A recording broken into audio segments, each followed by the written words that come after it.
자, 앞으로 우리나라가 진짜 절단나게 생겼습니다, 여러분. 자, 최근 정부에서 서울 지역의 부동산, 아파트, 집 같은 거, 각종 부동산에 관련된 규제들을 더욱더 강화할 것이라는 방침을 밝혔다고 해요.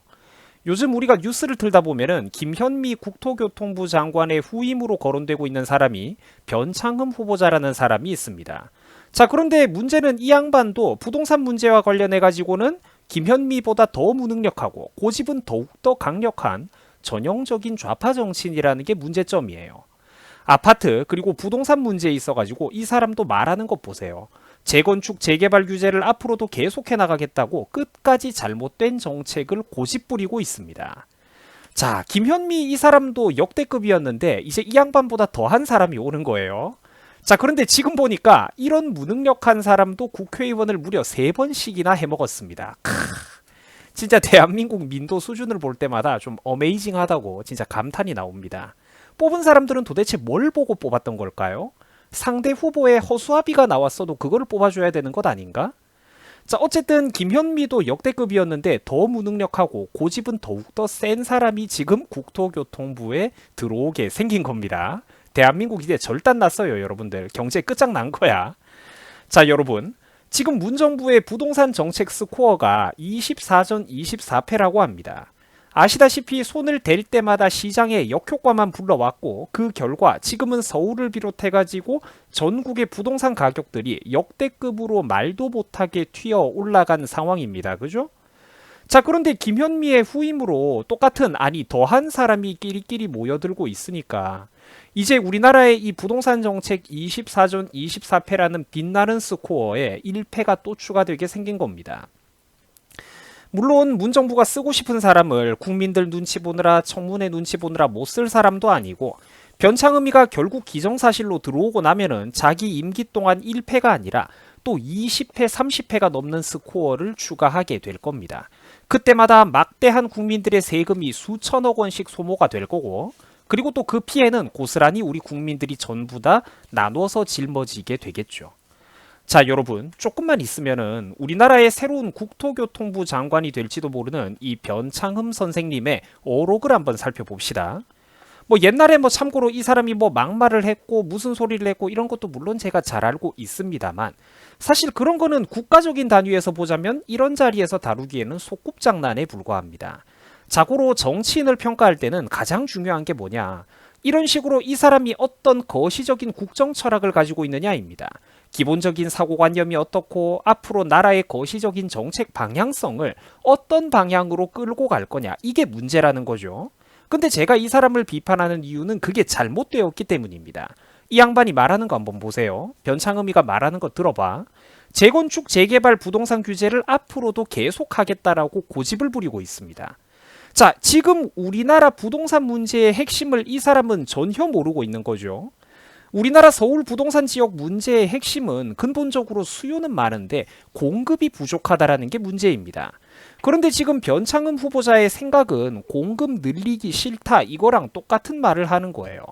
완전 뭐 어린애가 사탕 달라고 떼쓰고 뭐 이렇게 막 용을 쓰는 거죠. 자, 왜 공급이 부족해가지고 우리나라 부동산이 문제인데 왜 공급을 늘리기 싫다고 하는 걸까요? 좌파니까 그런 거예요. 재건축하고 재개발하고 이런 거는 왠지 모르겠지만 환경 파괴하는 것 같거든. 부르주아의 상징 같거든.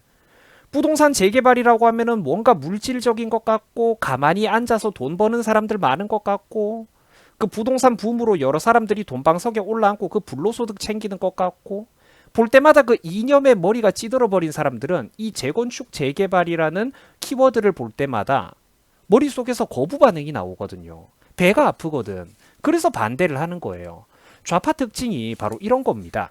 서민들은 판자촌에서 살든 할렘가에서 살든 마음이 풍요로워야지. 낙후된 지역을 재건축하고 재개발하는 건 사실 조금만 생각해보면 당연한 건데 이런 거를 엄청 하기 싫어하는 거예요. 뭐 개발하고 이런 거 저 사람들 엄청 싫어합니다. 자꾸 근본적인 문제 해결은 안 하고 엉뚱한 데서 존재하지도 않는 해답을 찾고만 있는 거야. 아니 서울이 집이 부족한데 공급량을 안 늘리고 도대체 이걸 어떻게 해결할 거냐고 엉뚱한 데서 해답을 찾고 있다니까요. 지금 현 정부는 소위 집주인들은 나쁘고 강자고 기득권이다. 반대로 세입자들은 착하고 가진 것 없고 약자다. 이런 식으로 계급적인 이분법의 구조로만 접근하고 세상을 바라보고 있습니다. 편가르기 해가지고 머릿수가 더 많은 사람들의 표를 흡수하려는 의도죠. 자, 그런데 이런 것들은 현실과는 괴리가 있는 잘못된 생각입니다. 그래서 임대차 3법이라는 악법도 이 사람들이 만들어낸 거죠. 하지만 현실과는 동떨어져 가지고 이념에만 매몰되어 있는 이런 잘못된 정책들을 내놓고 있으니까 그 정책이 자꾸만 현실과 괴리를 일으킨다라는 겁니다. 임대차 3법 같은 거 말하는 거예요. 악순환이 반복되고 있는데 크게 봤을 때 어떤 식으로 악순환이 반복되고 있느냐 설명을 드릴게요. 1번, 부동산이라든지 아파트 그리고 집과 관련된 각종 규제와 세금을 강화하고 있죠. 지금 1번 읽고 있습니다. 자, 이러면은 집주인들은 그 세부담을 전세 월세 가격에 반영할 수밖에 없는 거예요. 앉아서 손해볼 수는 없잖아. 요금을 올리는 거죠. 국가 정책의 문제이기 때문에 이거는 전국의 모든 집주인들이 다 같이 올릴 수밖에 없는 거예요. 실제로 지금 우리 대한민국의 전월세 가격이 역대 최고 수준으로 상승을 하고 있죠. 저도 얼마 전에 다뤘고요. 그죠? 이런 현실을 보고도 정신을 못 차린다고 하면은 그게 바로 대깨문입니다. 그리고 2번입니다. 부동산이라든지 각종 아파트 같은 거 집을 판매하거나 양도할 시 세금을 왕창 강화하겠다라고 하고 있습니다. 그놈의 불로소득이네 시세 차익이네 이런 표현으로 말이에요. 자, 그런데 생각을 해봅시다. 이 정부에서 집을 팔면은 세금을 많이 매기겠다고 해요. 이 정부에서 내가 지금 집을 팔겠다고 하면은 세금을 엄청 많이 뜯어가겠다라고 해. 억 단위로. 그러면 집을 파는 사람이 상식적으로 있겠습니까? 못 팔죠. 아깝잖아, 서민들. 중산층들한테 그 몇 억이 작은 돈입니까? 평생 벌어 모아야 되는 돈이에요. 몇 억이라고 하면. 집을 팔면 세금이 많고 손해가 많으니까 집 가지고 있는 사람들이 집을 안 판다라는 말입니다. 사실 세금 규제만 과도하게 없었어도 내가 몇 년 전에 운 좋게 서울에 집 사놨던 게 이번처럼 이렇게 많이 오르면은 이 집을 지금 재빨리 팔아가지고 이 번 돈으로 내가 개인적인 사업에 뛰어드는 이런 사람들도 얼마든지 있을 수가 있을 텐데 정부가 계속 이렇게 지금처럼 부동산 규제에 찬바람만 꽁꽁 불어대면은 집주인들은 그 외투를 더욱더 단단하게 걸어 잠글 수밖에 없다라는 겁니다. 그 옛날 동화에 나오는 것처럼 말이에요. 태양하고 바람하고 서로 이렇게 옷 벗기기 경쟁을 했는데 이제 찬바람 쌩쌩 부니까 사람이 옷을 더 이렇게 동여매었고 반대로 태양은 따뜻하게 햇살을 비추니까 사람이 저절로 옷을 벗었다고 하죠. 그거랑 똑같다라는 거예요. 정부가 세금 강화라는 규제에 부동산 규제에 찬바람만 꽁꽁 불어대면은 집을 가지고 있는 사람들은 집을 팔고 싶어도 세금 부담 때문에 집을 못 팔게 된다라는 것입니다. 방금 2번을 읽은 거예요. 그러니까 어떤 일이 벌어지느냐? 3번입니다. 부동산 시장에 매물이 실종되는 거예요. 집을 내놓는 사람이 없으니까 매물이 실종되는 거죠. 근데 생각을 해봐요. 집 필요한 사람, 서울에 집 필요한 사람이 얼마나 많습니까? 말도 못해요. 직장 때문이라든지 학교 때문이라든지 나이 먹고 결혼할 나이가 돼가지고 부모님 밑에서 독립하고 결혼 준비를 해야 된다든지 서울 지역에 아파트가 필요한 사람이 대한민국에 수백만 명입니다. 근데 부동산 매물은 실종이 됐죠. 근데 부동산이 필요한 사람은 많아. 그럼 어떻게 되겠습니까? 그렇죠. 부동산 가격 상승은 계속해가지고 로켓 부스터를 단 것처럼 가속화될 수밖에 없다라는 거예요. 돌대가리 좌파 정부가 부동산 가격을 잡아보겠다라고 잘못된 정책을 들이밀고 있으니까 오히려 시장에 이런 식으로 역효과가 나온다라는 것입니다, 여러분. 이제 평범한 청년들은 절대로 서울의 노동소득, 월급, 근로소득만으로는 내 집을 마련하는 게 평생이래도 불가능한 시대가 지금 이미 우리 곁에 성큼성큼 다가와 있다라는 겁니다. 이제는 국민들이 정신을 차려야 돼요. 더 이상 이런 정부 지지하면 안 된다니까. 이런데도 불구하고 이렇게 대한민국의 부동산이 엄중한데도 불구하고 청년들의 삶의 질과 직결이 되어 있는 문제죠. 자, 그런데 이런데도 불구하고 차기 국토교통부 장관 자리를 만내하고 있는 양반의 수준을 보세요. 변창흠이가 예전부터 뭐라고 했냐면 문정부가 지금 부동산 규제를 잘하고 있다. 이런 규제를 더 많이 해야 된다. 이런 소리를 했던 전형적인 좌파 규제론자입니다. 이래가지고는 현실의 부동산 문제가 절대로 해결이 될 수가 없다라는 것이죠. 또 우리나라 국민들만 코피가 쏟아지게 생긴 겁니다. 자, 그리고 보세요. 제가 단적인 예시를 하나 가지고 왔는데 변창흠이는 서울에 택지 공간이 많다라고 주장을 하고 있습니다. 프랑스 파리보다 서울이 면적 대비 인구 밀도가 더 낮다 이런 소리를 속 좋게 해대고 있는 사람이에요. 속 편하게. 자, 그런데 이거는 틀린 말입니다. 단순히 서울시 전체 면적만 계산을 했을 뿐 산지가 많고 실질적으로 개발이 가능한 공간이 제한되어 있는 우리나라 서울의 지리적 행정적 특성을 전혀 감안하지 않은 아마추어적인 헛소리라는 거예요.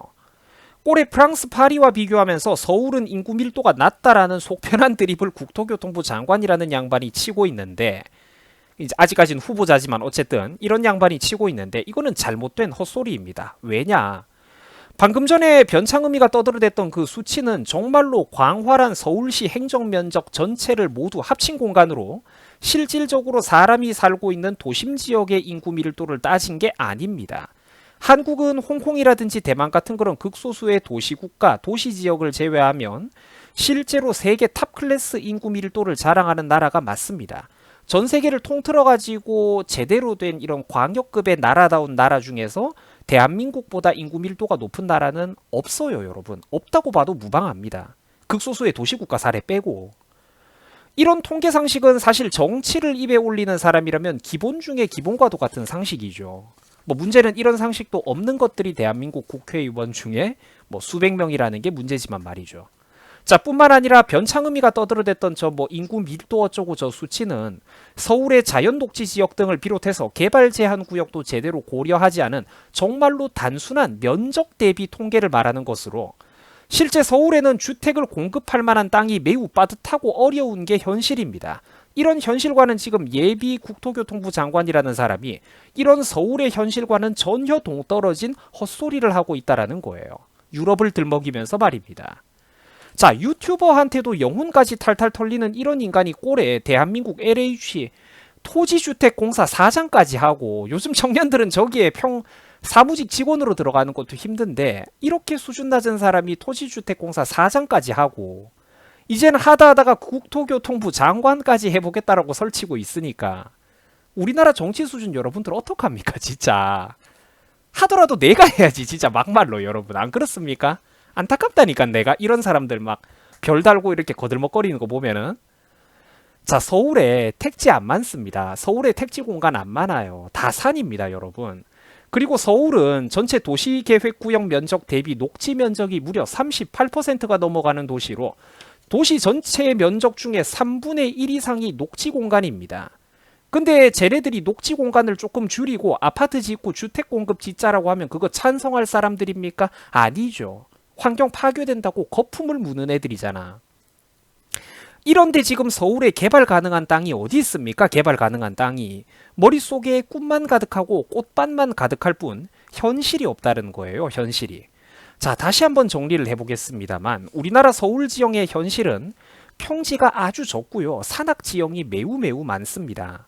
도심에 있는 산을 내사산이라고 하는데 지리적으로 서울에는 그 어떤 내사산들이 있느냐? 북악산, 인왕산, 남산, 낙산 등등 산봉우리가 말도 못하게 많습니다. 그렇다고 서울 외곽 지역에 좀 어떻게 평지 땅이 여유가 있냐 하면은 그렇지도 않죠.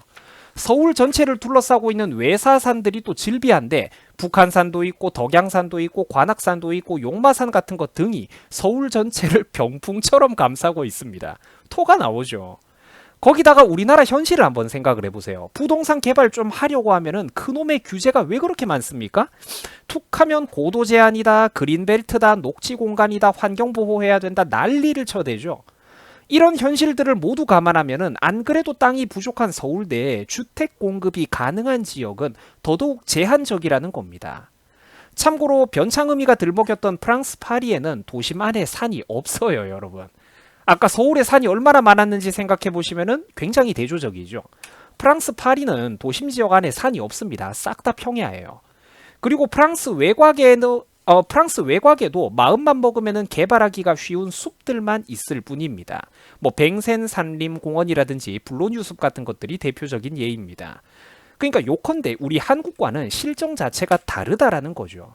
우리는 산이 많고 얘들은 평지가 많고. 자, 근데 정치하겠다라는 인간이 이런 기본적인 자료조차 모르면서 무슨 정치를 합니까? 평생 남들 밑에서 사무직원으로 윗사람이 시키는 거 셔틀이나 해야지. 지가 무슨 창조적인 에너지가 있어가지고 국가 중대사를 운영하는 윗사람 코스프레를 해요. 감히. 능력이 안 되잖아, 능력이. 이런 애들이 윗자리로 가면은 밑에 국민들이 고생을 하는 거예요. 뭐 쓸데도 없는 각종 잡스펙이 솔직히 왜 필요합니까, 여러분? 실질적으로 그게 능력이 없지 않습니까, 이 사람이? 무슨 잘난 대학을 나왔고 어디 유학을 갔다 왔고 무슨 경력이 있고 그딴 게 왜 필요한데? 대한민국 국민들, 서울 시민들을 조금이라도 편안하게 해주는 그게 정치인의 능력이고 덕목 아닙니까? 한국이 이런 것 때문에, 이런 잘못된 인재 평가 방식 때문에 그동안 우리 민초들이 고달픈 삶을 살아왔던 거예요. 능력만 놓고 보면은 동네 구급 공무원 할 능력도 안 되는 인간들을 무려 일국의 청와대라든지 장관, 차관 자리로 보내줬지 않습니까? 이러니까 나라가 개판으로 굴러가는 게 당연하죠. 할 줄 아는 거라고 대책 꺼내는 거 한번 보세요. 규제 완화하겠다는 소리는 죽어도 못하죠. 호텔 상가를 개조해가지고 전셋집을 공급하겠다. 이러고 있습니다. 24전 24패의 부동산 정책이 한번 실패할 때마다 국민 여러분들의 피 같은 세금이 얼마나 많이 녹아 없어져 버릴지 생각을 한 번만 해보세요. 절대로 선거철에 그렇게 얄팍하게 투표 못하지. 그걸 생각해보면. 안 그렇습니까, 여러분? 건국대 부동산학과 심교원 교수님이라는 분은 이제 문정부의 부동산 정책에 대해서 다음과 같은 비판적인 평가를 했습니다. 자, 민간 재건축만 풀어줘도 시장 수요에 부합하는 주택 물량이 확보가 될 텐데 한 번 더 읽어드릴게요. 민간 재건축만 공짜로 이렇게 풀어줘도 국민 세금으로 건축하는 게 아니죠. 민간 재건축만 시장에 저절로 풀어줘도 시장 수요에 부합하는 그런 주택 물량이 저절로 확보가 될 텐데 눈앞에 이런 해결책이 있는데도 왜 보지를 않느냐라고 비판을 했습니다. 자, 부동산학과 교수님이 하는 비판이 제가 평소 하던 얘기하고 똑같죠. 그렇죠. 보는 사람들끼리는 보인다라는 거예요. 서울 지역의 부동산과 아파트 집값 문제를 잡으려면 낙후된 지역의 그 재건축과 재개발을 해야 됩니다. 환경 파괴 안 돼요, 여러분. 낡은 거 밀어버리고 저층 아파트 그거 밀어버리고 쾌적하고 좋은 아파트를 지어야 됩니다. 더 크게, 더 높게.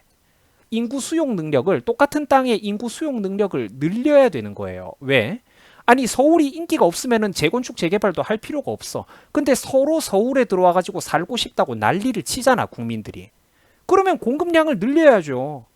기존에 낙후된 지역들을 재건축 재개발 안 하고 그 수요에 맞는 공급을 어떻게 늘릴 거냐고. 국민들이 원하면 주택 공급을 늘려야죠. 가격을, 집값을 낮춰야 애들이 결혼도 하고 출산도 할 거 아니냐고. 들어와서 살 사람은 살고 이사 나갈 사람은 나가고 시장 경제 원리에 맡기자니까 부동산을.